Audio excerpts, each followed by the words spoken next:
Welcome to another episode of the Tech Transfer Podcast. I'm here with Bennett Mortensen, and we're talking about entrepreneurship news today. We have 5 great articles that we've been looking at, and the first one is a bunch of data from the U.S. Chamber of Commerce about small businesses.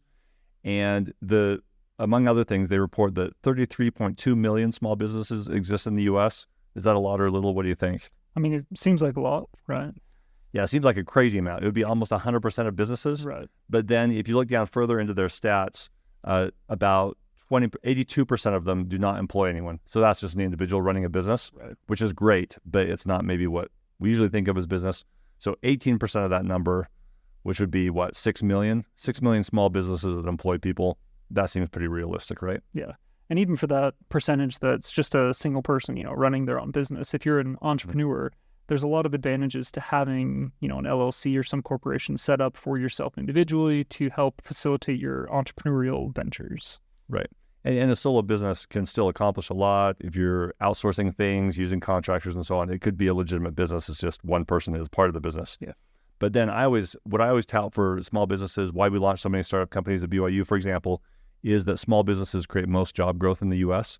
And the stat the Chamber of Commerce has on that is that 45.9% of small businesses are big employers. I'm not sure what the definition of big employer is. But Well, I think it just makes sense logically to me where if you're a large company, even if you're growing quickly, right, you're not doubling or tripling or quadrupling in growth every single year like you were when you were starting out. So if you're, you have all of these small businesses, it's very common for small businesses to go from 1 to 2 employees, right? So 100% growth year over year, and then go from 2 to 4 and 4 to 8. So those early years of small businesses either succeeding or failing, you're going to assume that there's going to be a huge job creation market with those small businesses for the ones that are succeeding. For the ones who don't, obviously not. But those succeeding businesses, they're going to grow very, very quickly and create those jobs. Yeah, and you could say, well, why don't major companies do that too? They just don't have the same growth incentive, and they can create huge profits by cutting back on their workforce, and so that's tempting to do. Exactly. All right, one other interesting thing from the Chamber of Commerce is that businesses with 5 to 9 employees received more patents per employee than any other business. Yeah. Why would that be? I think strategically, when you're a small business, you don't have access to the same enforcement mechanisms that a large company would have, right? So if you were to infringe or maybe encroach on a large company, let's, throw Apple, Microsoft, some of those big companies out there, they have lawyers, they have legal remedies that they can pursue, right? They can buy you out. There's lots of things that they have available to them to secure their share of the market, their intellectual property, whatever it might be. When you're a small business, you don't have access to all of those things, right? The thought of suing somebody could bankrupt your own company, right? And still you might not be successful. So securing your intellectual property through a patent probably strategically makes a whole lot of sense when you're just starting out and your resources are limited. Yeah, and I think a business with 5 to 9 employees is large enough that they can probably afford patents. They're probably doing something that could involve patent protection, and yet small enough that they really benefit from it. Right. When a few years ago when we had patent reform, there were some people it seemed like trying to weaken patent protection in the U.S., and maybe it's counterintuitive for people, but it was mostly large corporations doing that. Right. And like solo inventors, small businesses overwhelmingly wanted stronger patent protection because that's what protects them from a huge company. Yes. And I mean, Elon Musk talks about it all the time, right? He doesn't care about patents. He just wants to open source everything. And it's like, well, yeah, when you own one of the largest companies on the planet, and you're the richest person on the planet, you probably don't care too much about intellectual property, right? You've got other things to worry about. But when you're that small business, I mean, it can literally make or break your venture having that intellectual property protection. Right. And Bill Gates has a quote where he says patents or intellectual property has the shelf life of a banana or something like that, where he's just saying that it doesn't protect you for very long. And yet Microsoft is, I think, one of the largest filers of patents. Yeah. And I should point out the largest, in terms of the largest filings of patents, the entities filing the most patents are major corporations, of course. This statistic is per employee. So if you're 5 to 9 employees, you're filing more per employee on average. Yeah. So, well, and you just think of structurally who's going to be a part of those small startups, right? It's going to be the people who are adding value, who are adding that intellectual property. When you grow to a certain size, you're going to have admin and staff and people whose job is literally just to keep things moving. They're not necessarily contributing to the intellectual property portfolio of your company. Right. And you might assume that what happens is you get to 5 employees and then you start filing patents. That's probably not how it goes. Probably what happens is you got a patent, maybe one of ours from a university or someplace, and then you build up a small business around it. That'd be more common, I think. Okay, one last statistic from them that I thought was interesting is, I don't know if you remember seeing this in the article, but they asked what percentage of small businesses are using artificial intelligence currently in their business. Do you remember what the number was? I remember it was incredibly high. Yeah. Oh, we must be looking at different statistics then. This is 1 in 4. 1 in 4? 1 in 4 small businesses using artificial intelligence. And to me, it seems like it should be 4 in 4. Right. Right? Well, I thought I saw like 85-ish% in there. Maybe I was looking at it. Oh, they said 87% of small businesses report increased efficiency due to technology platforms. That's maybe the number I was thinking of. But 1 in 4, that seems like a missed opportunity. Like, why wouldn't you be using artificial intelligence when you're already, strapped for manpower? Yeah, I think the best opportunity I know for a low-tech business right now is to be a consultant, be a service business that goes in and gets people using artificial intelligence. It'd be years ago, I remember there were accounting companies that would go around. They would go to a company and say, we'll audit your books, and if we find you any savings, then we're going to split that for 1 year, which is a good model. How can you say no to an offer like that? Maybe it'll save you money, maybe not. But someone could definitely do the same thing with artificial intelligence. Say, we'll improve your workflows. You'll be able to do twice as much work, and then we get a piece of that. And I know of companies that are doing that, but there should be a lot. And we've talked about this separately, but utilizing AI, if you are staying up with the current trends and trying to find uses for it now, you're going to be way ahead of the curve in the next 5 to 10 years, right? You're going to be one of those people who invested early in like the .com bubble, right? Like there may be a bubble associated with it, but if there is, you want to be one of the first people getting in on AI right now. Right. And it may actually be an existential threat. Like if you don't do it now, you might miss out in a way that's really costly in the future, depending on what type of business you're doing. Yeah. So, okay. Well, any other thoughts from those stats? No, nothing specifically. Yeah, I thought it was super interesting though. Like it's easy to look at the larger companies that kind of dominate the news cycle that you hear about all the time, right? We've already talked about several of them already. Yeah. But the reality is that small businesses are, a huge portion of the jobs that are being created, especially in the U.S. and where innovation is coming from. Yeah, and especially if you get your idea of business from pop culture, from movies and so on, it's almost the opposite of the truth. Like most companies that people work for, and almost half of the workforce, this was something like 48%. Yeah. Almost half of employees in the U.S. work for small businesses. Right. That's amazing because the government has to employ a lot of people. Probably a quarter of people work for the government in some form at some level. And so there are far more people working for small businesses than for large corporations. And when you're in college, you think, well, I'll go work for IBM, whoever, mega corporation.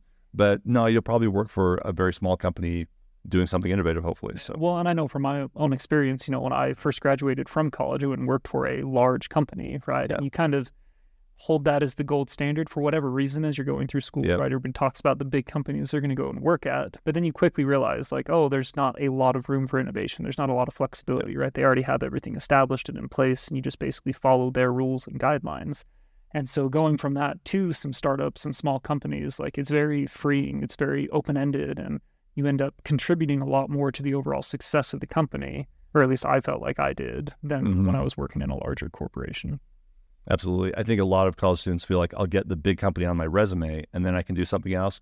And it's like going to a major university. There's been some sort of vetting process, so maybe it says something about you. Right. But long-term, most people are not going to be working for large corporations. And it could, for someone who's just graduating from college, it could feel risky to go with a small company as opposed to a big one. Is it risky? What are your thoughts? It kind of depends, right? If you're in that like number 1, 2, or 3 employee, probably a little bit more risky. But by the time they get to 5 to 9, usually they're looking to expand, right? Usually they're trying to bring in people who are still critical to growing the company, but it's not quite as unstable as when it was just a founder, and a couple of the key people starting it out. So, definitely you miss out on maybe some of the equity that you might have if you're the founder or one of those founding members. But I think a lot of the risk is gone by the time you get to that 6th, 7th, 8th, 9th employee. Mm-hmm. And if, as an employee, if you're valuable, the size of the entity doesn't really matter, does it? Like if you're part of success, then you're going to be there. So, okay, well, another set of statistics, this is quicker, but Taylor Bench, who we interviewed recently, had posted on LinkedIn 2 things. One is that only 3% of invention disclosures at universities are commercialized. So I'm happy to say we're doing well over an order of magnitude better than that. But I was really surprised by that statistic. He was citing Autumn, which is our industry organization, Association of University Technology Managers. But then he also had an infographic from them, which showed that even if it's only 3%, it's still a huge influence on the economy. From 1996 to 2017, the tech transfer contribution to the economy was estimated at $1.9 trillion. So a lot of money, 6.5 million jobs, 15,000 plus startups, and 68% of university licenses, the stats said, go to startup companies and small companies.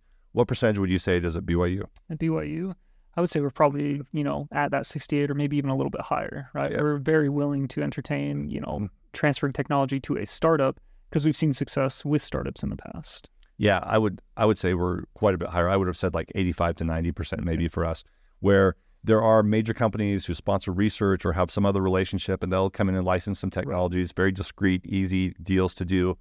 But most of the work of commercialization at BYU and probably most universities is licensing to startup companies. And just over the 13 years or so that I've been in this industry, it has shifted strongly in that direction. It's way more startup focused than in the past. Yeah. Well, and I think that probably contributes to our higher than average conversion rate, right? That we're willing to entertain those startups and to transfer that technology to individuals and small companies that maybe don't have, as much resources as some of the larger companies do. Yeah. And I've said before on the podcast, but often if you talk to a major company about a new technology, they'll say, we want it, but you need to start with a startup company, succeed with them, and then we'll acquire them. Right. Like, okay. So, but it's a great path for the startup, right? Because a lot of times that's the end goal for some of these founders anyways, is to grow to a point where you get acquired. And that 3% number, like that's honestly surprising because we're, so used to here at BYU and, seeing a few more get picked up, which is great.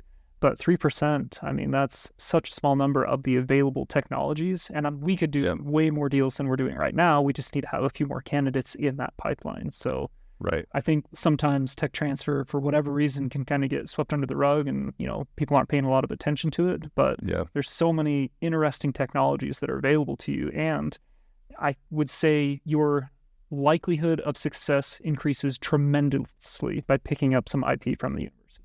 Oh, yeah. The success rate for startups is something like 4x if you have a university technology versus not. Yes. Like you, I question the 3% number a little bit. I'll have to look for the source material. I always thought it was more like 24% for the industry, which we're still fortunately doing better than. But it's something lower than it could be. Right. And all of these numbers, like $1.9 trillion contribution, well, what if that were 30 times or even just 4 times? That's a massive contribution, a lot of value on the shelf. So people...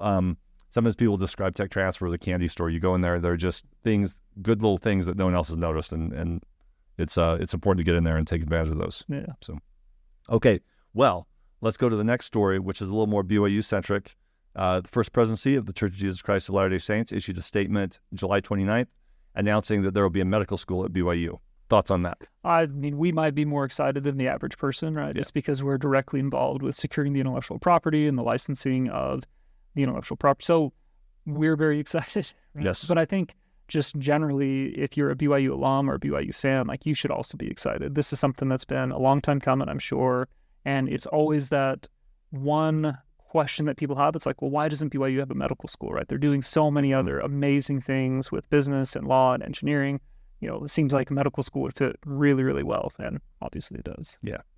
And we don't have a lot of news or insights about the forthcoming medical school to share, but we're just excited about it. People keep asking us, when will it happen? I don't know. It seems it seems hard to launch a medical company, a medical startup, but medical school.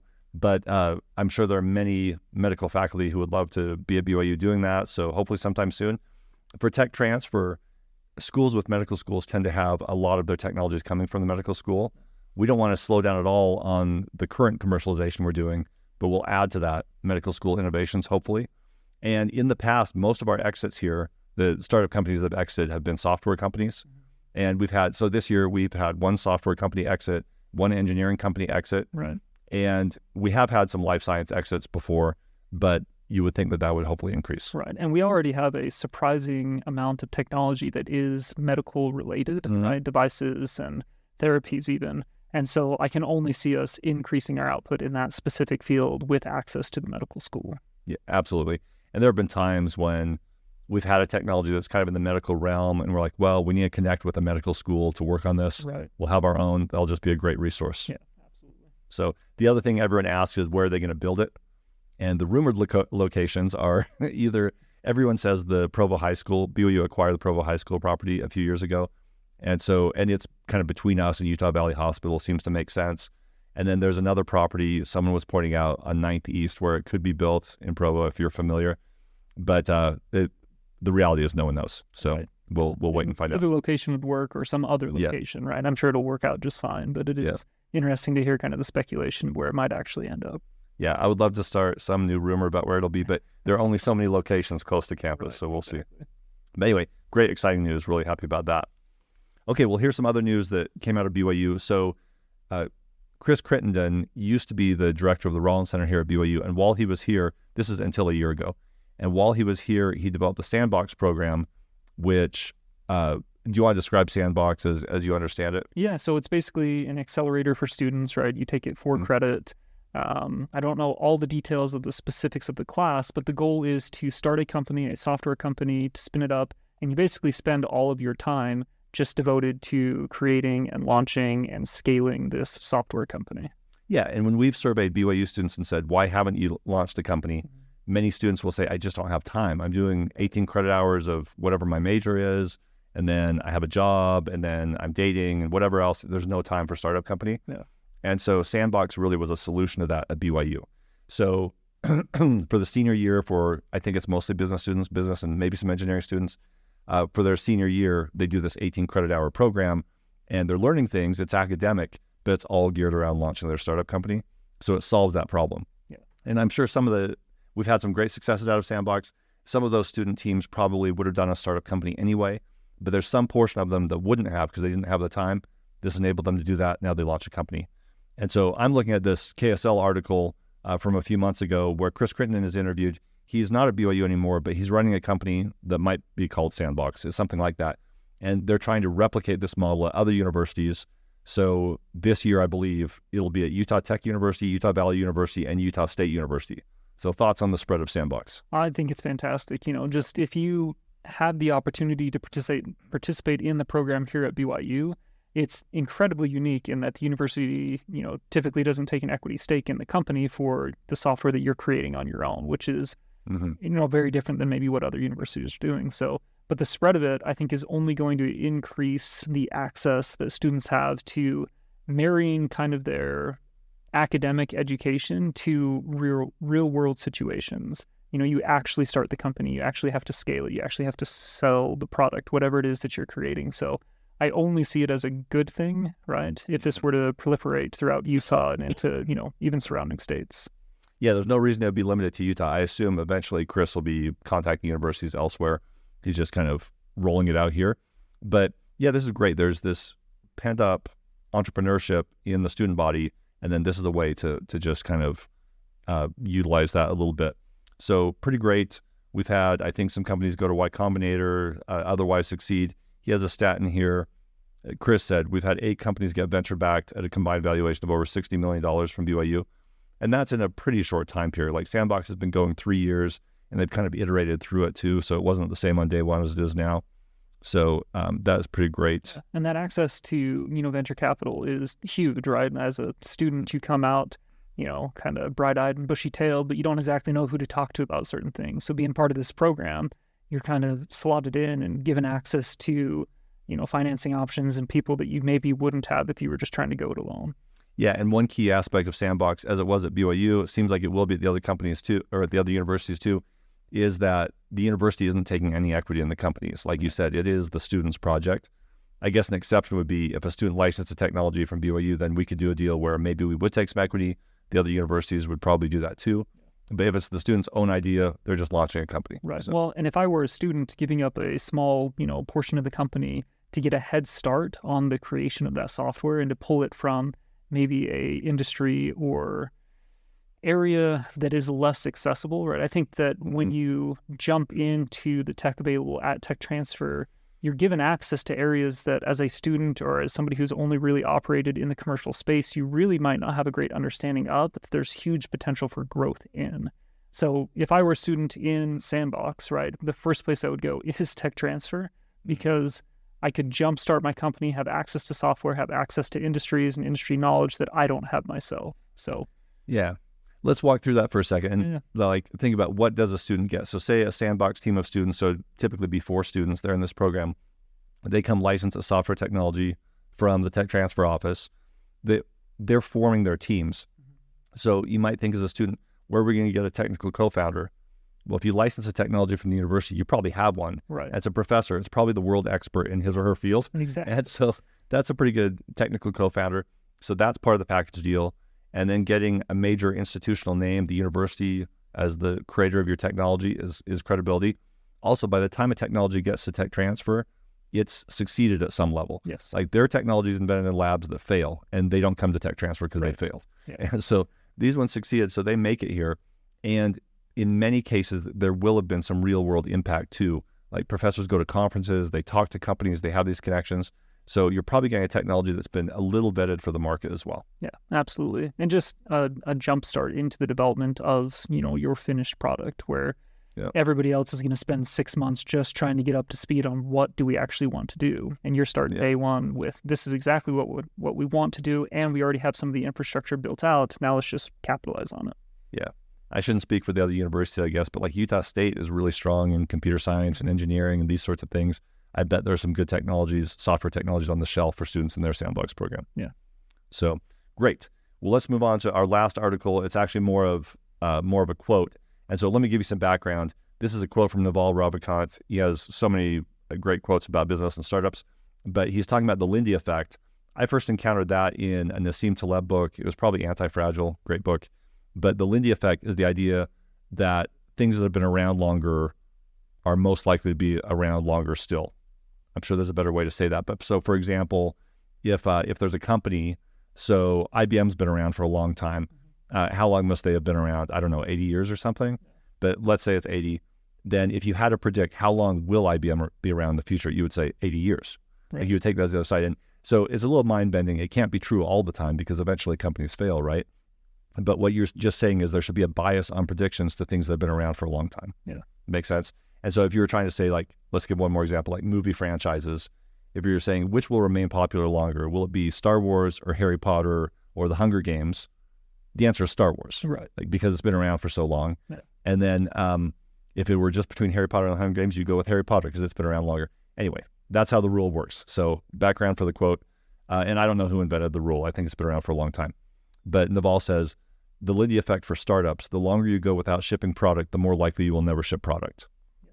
And this is 100% true, right? And school is fantastic for a lot of reasons, but it does a terrible job preparing you for this concept here. School's all about, I need to be 100% correct and make sure that everything is lined up before I turn it in, right? And so you agonize over the details and things that are incredibly important to your grade. And startups in the real world is kind of the opposite, right? The sooner you can get something that is passable, right? The bare minimum viable product out the door and shipped, the more likely you are to succeed because you'll get feedback from the customers quicker. They'll hone in on exactly what's wrong with your product. And the feedback that you get is almost never what you would expect, right? So if you had spent more time trying to fix problems that you were assuming the market would identify with your product, I don't know that I've ever put a product out there and got the feedback back that I thought I would get, right? It's always been something off the wall or something that's incredibly important to the consumer that I just completely overlooked. So yes, absolutely. The faster you can get your product out there in its minimum viable form, the more likely you are going to be at succeeding as a company. Yeah, so I think Naval would say, if you've got a startup company and you're a year into it and you're still tinkering and you're like, well, we don't have anything ready to ship yet. Right. We need to keep working on this. He would say, well, the prediction is that it'll be another year before you get it shipped. Right. You don't want to be 2 years into your company without selling anything to anyone. So, and I guess the Lindy Effect way to couch that would be, for a year, you've been a company that doesn't ship things, and that's going to keep going. So the opposite would be, many companies do this, especially with software. You might have a product available like almost immediately. Our startup company that did Write Grader, I always forget their corporate name, but the Write Grader software that teachers use to grade essays, they launched their product within a month of founding. I know, like they were super fast. Yeah. Well, so, and you'd think like, what if you launch a product that fails and is no good, and you get tons of negative feedback and people don't like your product anymore? And pivot, right? Change the name of your company, change the product. Like there's so many different things that are available to you to turn that into success versus just waiting and continually pushing off when you're actually going to launch the product. And people ask all the time, right? Like if you download a new app that's relatively new or you get a new product, it's like, well, why didn't they just take more time to develop this completely before they launched it? And it's because they understand this principle, right? They understand that the sooner they get it out there, the more likely they are to succeed. Yeah, and there are so many things we've done. So looking at tech transfer here, like starting the podcast, for example, what's our one regret about the podcast? We should have done it a year earlier or 10 years earlier. Yes. That would have been amazing. Yeah. So it's just, we should all have a bias towards action, and Naval's definitely in favor of that. And if we don't have it, then we might end up being bureaucratic and taking forever to do things. Well, and if you look at people who are successful, and if you want to be successful like they are, if you look at their timeline, like if you could go back in time and do the things that they were doing 5, 6, 7, 10, 15 years ago, right? Yeah. You tell yourself now, absolutely I would. But you have the chance today to do that right now. But how many people actually take advantage of that? So don't delay in anything that's important to you, right? If today's the day you need to start, then do it.